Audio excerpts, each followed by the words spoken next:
Hani övünmeyi pek sevmiyorum ama cam yok. Cam yok.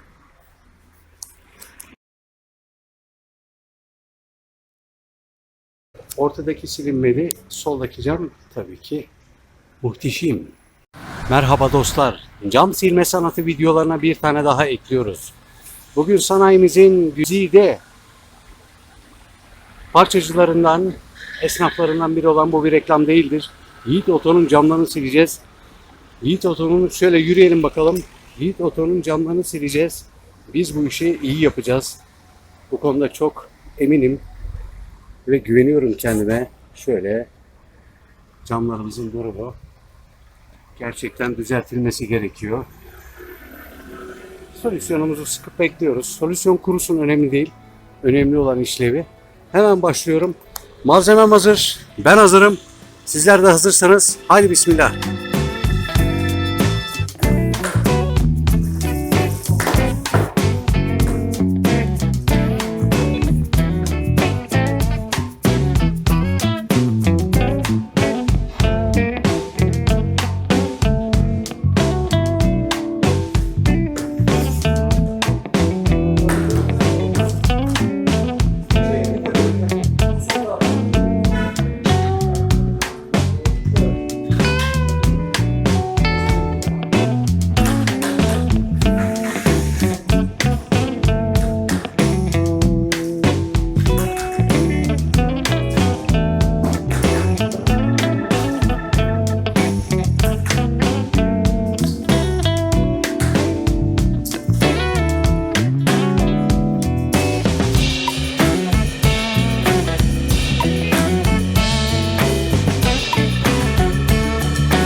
Dostum, cam silme sanatında devam ediyoruz silmelere.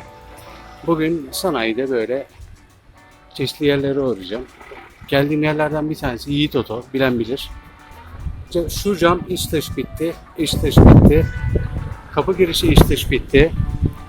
Şurası dışarıdan bitti, dışarıdan ve dışarıdan.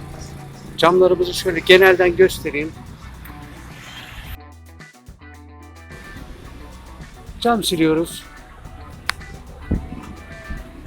Bu bir reklam değildir. Yaptığımız işi paylaşmak istiyorum herkesle. Sağ olsunlar, herkes memnun. Sizler de memnunsunuz dilerim. Devam ediyoruz. Son çekimi birazdan yapacağım. O zaman daha net ortaya çıkacak. İçeride birkaç ofis camı var. Onları da alacağız. Her müessesede uğraştıran bir yer var. Az sonra şurayı alacağız. Reklam varmış. Kazıyacağız onu. Yok edeceğiz. Gücümüz yeterse şunları alacağız. Şurada kazımalar var. Bunları kazımam lazım. Şu zeminler var. Düzelecek. Bizim Yiğit odada da beni uğraştıran cam bu olacak. Özel ilgileneceğim. Sıfır malzemeyle tekrar yapacağız. Haydi başlıyoruz. Evet, sonlara yaklaşıyoruz. İç dış bütün camlar tamam.